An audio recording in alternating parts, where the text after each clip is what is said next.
Good morning, guys. So we need to talk about food storage. That's the next part of the chapter. We talked about purchasing food, receiving food, and now we need to talk about storing food. So if you can imagine, you work at a restaurant, you've placed your order for all this food to come in, so you've purchased food. Side note, there's one thing I want to mention with purchasing food. I always focus on that you need to make sure that you're purchasing from a reputable supplier, which is true, you do. You also need to make sure that who you're purchasing from follows all state, local, and federal laws as far as inspections and things like that. So you may see a question where it's like, what is one of the most important things when picking a supplier or a purchaser where you're going to purchase your food from? You need to make sure they're reputable, and one way you make sure that they are reputable for purchasing your food is to make sure they apply with local, state, and federal laws, okay? And they get inspections frequently and things like that. So that's one thing. Another thing I wanted to mention to you guys, they mention it just this chapter, and it's kind of random because I think it fits more into the food prep chapter, but they do mention it, so and I forgot to bring it up to you guys. Can you thaw food at room temperature? The answer is no, okay? So, and we do it all the time. I do it at home. Is it the right thing to do? No. And what I mean by that is, say we did it just this week, we did it. Say I want to cook hamburgers tonight, right? Say I'm getting ready to leave the house at 7 o'clock, or right before 7 to come to work, and I know that we want to eat hamburgers tonight. And the only hamburgers meat that we have, or ground meat that we have, is frozen in the freezer. By thawing it at room temperature would be pulling the hamburger meat out of the freezer like I do, and putting it in the sink and let it sit in the sink and defrost and thaw at room temperature. My husband's home, so he can keep an eye on it. But is it okay to take that ground meat and thaw it at room temperature? No. The reason being is that they say that it can get into the time temperature danger zone. And of course, you don't want it to get in the time temperature danger zone of between 41 and 135, because then bacteria can grow and things like that. So also you can use the example like a big old Christmas turkey, or like Thanksgiving and Christmas and things like that, we tend to cook turkeys. And you see, and you've probably done it at your house as well, you get the turkey out and you put it in the sink for a couple of hours. That is thawing it at room temperature. Is that okay? No, because they say it can get into the time temperature danger zone. Do we do it? Yes. Are we supposed to do it? No. And for testing purposes, you would say no, you cannot thaw food at room temperature because you run the risk of putting the food in the time temperature danger zone where bacteria can grow. That is considered time temperature abuse. Okay. Specifically for the turkey, what they say can happen is that the turkey on the outside, this big turkey, the outside of the turkey can be defrosted and get into the inside of the turkey, the inside of the turkey may still be frozen solid, but the outside part of the turkey can be defrosted to the point where it gets in the time temperature danger zone and bacteria can grow on the outside of the turkey. So can you thaw food at room temperature? No, it's time temperature abuse. Okay, so this next part of the chapter is about storage. They talk about labeling. You have to label everything. If you work in a restaurant and you make your own salad dressing and you sell that salad dressing to customers, you have to have a bunch of different things on the label. You have to have the ingredients, any kind of food allergies, where it was prepared, and that kind of stuff. So you have to label stuff. You specifically have to label stuff like if you're catering an event, or if you're making stuff that's going to be sold in the grocery store, in the restaurant, you have to put a label of when you need to throw it away. So maybe you work at a restaurant and you're making a bunch of chicken salad sandwiches, and you're not going to sell all those chicken salad sandwiches today. You may use them for tomorrow as well for your customers. You would put them in one of those foil trays or something like that, and you'd have the date marked on it, the sell by date or the use by date. And remember, that's 7 days. You can only keep that tuna salad or whatever kind of chicken salad, whatever it is you're making, even if you're going to put it in the cooler and leave it at 41 degrees, you can only keep it for 7 days. So let's see, I can show you real quick. In the book, it has a really good picture of what your label would look like. If you can see it, it's for chili. It says use by date, and it's got the use by you fill in 3/21, 1 o'clock a.m. or p.m., and it is turkey chili. So you have to label your stuff like that. That's why if you go to Balestras and you go get sandwiches, finger sandwiches, soups, all that stuff at Balestras, for example, it all has a use by or a sell by date on it. It means that 7 days prior to that is when they prepared it, and after 7 days they got to throw it away. You also want to make sure you label everything that is not in its original container.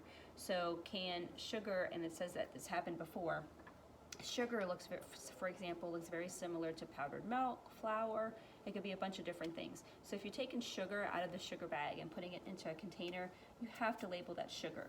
If you're taking powdered milk out of its original container, anything taken out of its original container has to be labeled as to what it is on the new container, so we know what we're working with.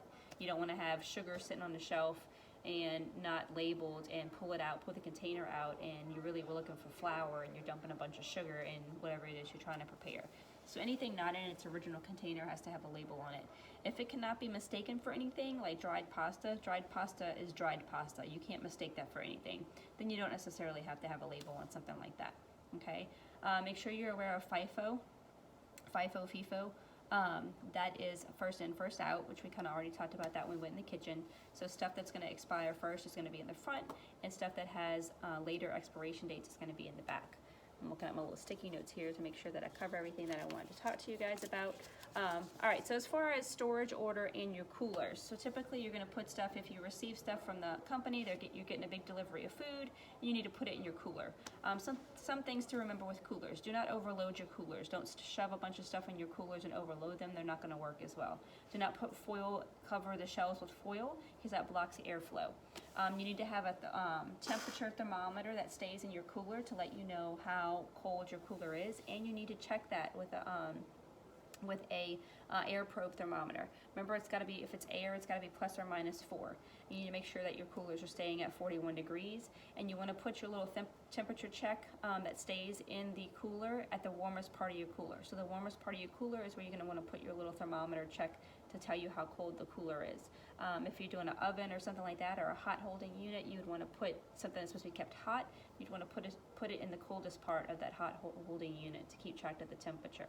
Okay, the book goes into some stuff that you probably are already aware of. You're not going to store food next to chemicals. You're not going to store food in the bathroom. That's gross. You're going to have a specific closet where you store your food at, and you keep your chemicals separate. Okay, what else we got on here? So storage order. I'm going to put the picture up on the, I'm going to I have this poster that I'm going to hang up in the classroom. I'm going to put it up on Google Classroom too, and I'm going to put some pictures. We had the kids make refrigerators last fall, and I'll put those up on Google Classroom too as part of a group project that kind of illustrated this proper storage order of food. You need to know this. This is on your certification test, and of course it's on my test as well. You will be given examples of food, and you have to put them in the proper storage order. They are put in storage order based on their internal cooking temperatures. We have not gotten to internal cooking temperatures. That is next chapter after midterms when we come back to school. Just keep in mind, if you look at it, it kind of makes sense. So it's a little refrigerator. I'm going to put it up on Google Classroom. Naturally, it's reversed because of the video. But you're going to put your TCS foods, and this is if you do not have a separate, if you have one cooler for everything, you're going to put your prepared foods or your TCS foods on top. Then goes your fruits and vegetables, then your fish and your seafood, then your beef and pork, then your ground meat, and then your poultry. Your poultry is always at the bottom. Remember, poultry is like chickens, turkeys, any kind of bird, right? It makes sense. Your ready-to-eat TCS food is going to be at top.